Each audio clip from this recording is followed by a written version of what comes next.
Bonjour, laissez-moi vous présenter aujourd'hui Église du bassin d'Arcachon et du Val de Leyre, un ouvrage publié aux éditions de l'Estuaire en 2021.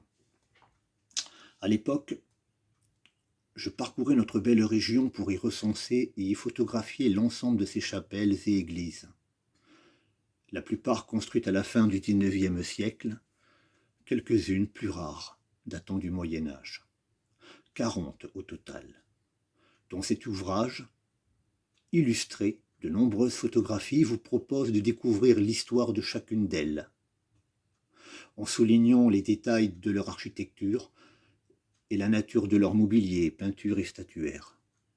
Je m'efforce d'y présenter aussi ces magiciens de la couleur, aux noms trop souvent oubliés aujourd'hui, qu'étaient les Dagrand, les Feur, les Lorrain, les Mirande, les Villiers, ces maîtres verriers à qui l'on doit les vitraux de nos églises.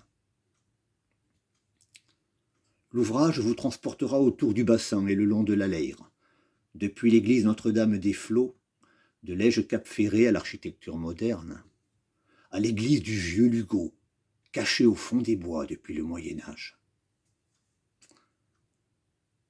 En passant par la chapelle Notre-Dame des Passes du Moulot, au charme oriental voulu par les pères dominicains, vous y trouverez ce voyage dans le temps, à la basilique Notre-Dame d'Arcachon et sa chapelle des Marins, dont l'origine remonte à un miracle du XVIe siècle.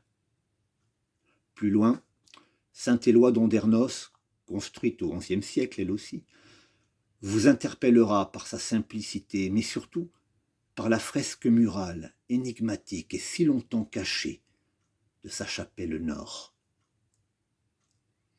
Ce voyage vous conduira enfin devant la chapelle mauresque de Lège-Cap-Ferré, dédiée à Sainte Marie du Cap.